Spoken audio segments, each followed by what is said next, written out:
Hello, it's March 5th, 2026, and this is your morning brief from Anchor Watch. So, I just wanted to highlight a couple of things that have happened in the last 24 hours. First, I want to start with the press conference that Secretary of Defense Pete Hegseth gave along with Chairman of the Joint Chiefs, General Kane.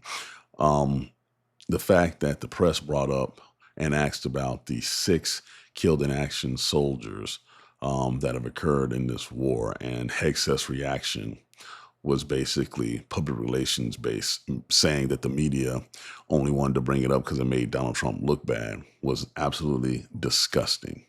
It was disgusting. You have six families who will not have their loved one back home, and he looks at it as something, as a gotcha moment from the media. Make no mistake about this. He should have led with that. He should have stayed on that as long as it took to answer all the questions that the media had. General Kane, first thing he talked about was, in fact, those lost lives. This is the cost, the ultimate sacrifice. And in Pete Hegseth's mind, who should know better, he thought it was just a PR stunt by the media. It's not a PR stunt to the families. It's not a PR stunt to the unit that they come from. I believe the unit is out of Iowa. It's a serious thing. And it shows that he is not serious when it comes to actually conducting any type of military operation as the person who ordered those people into harm's way. Um, Additionally, we saw an F-15 apparently was shot down over southern Iraq. Luckily, the pilot was able to, not Iraq, I'm sorry, southern Iran. And luckily, the pilot was able to eject, and search and rescue teams were able to retrieve them, which is great. Um, the thing that jumps out to me the most is how they're downplaying the fact that interceptors, the things that knock down these enemy missiles, are running out. They're running low. That's the reason why President Trump had a meeting with the CEOs of the big defense contractors at the White House to talk about this issue. And everybody's trying to downplay it. Well, as someone who worked at the Missile Defense Agency at one point in his career, I'm telling you, this is a serious issue, because once those things are depleted, then it's fair game. Fair game for all American bases and allies to be attacked with, with impunity. Just continue to attack them. Such a significant issue that they're talking about moving some air defense batteries and capabilities from South Korea to the Middle East as a stopgap. Now, if there was no problem, you wouldn't have to do that, because you still have North Korea, which is always a threat, standing there ready to jump and poised to jump. Some other things that came out of that press conference, the bragging about a U.S. submarine sinking an Iranian warship, mentioning it's the first time since World War II that has happened, etc. They released a video. Again, that's great. That's fantastic if that's what you care about. Strategically, though, how is that going to ensure that the Strait of Hormuz is not blocked by the Iranians, which is a move they still could play?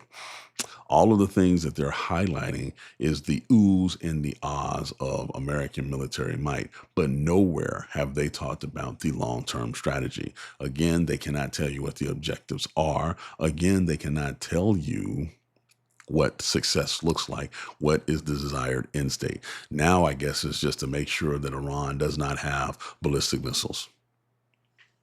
It went from a nuclear weapon to regime change to ballistic missiles, which they have thousands of. Okay, so I don't know how you're going to quantify what that mission success looks like.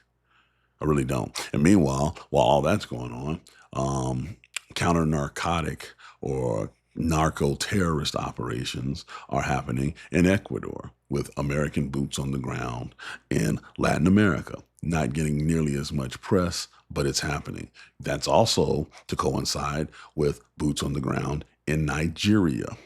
Nigeria, which that's been going on for a few weeks. So you have multiple operations of American boots on the ground, American service members in harm's way, and no one talking about the strategic play. What does this mean? In the National Defense Strategy that this administration released late, but finally released, they said no new foreign wars.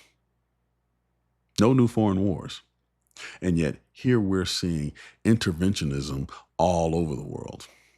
all over the world without proper justification. And then the United States Senate did not, I repeat, did not vote to limit President Trump's power in executing this war in Iran.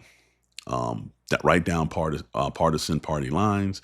The only senator that voted in favor of limiting his powers was Rand Paul. And then, John Fetterman out of Pennsylvania decided to vote with the Republicans. Now, granted, this vote can happen again, and, the Senate reserves the right to do that.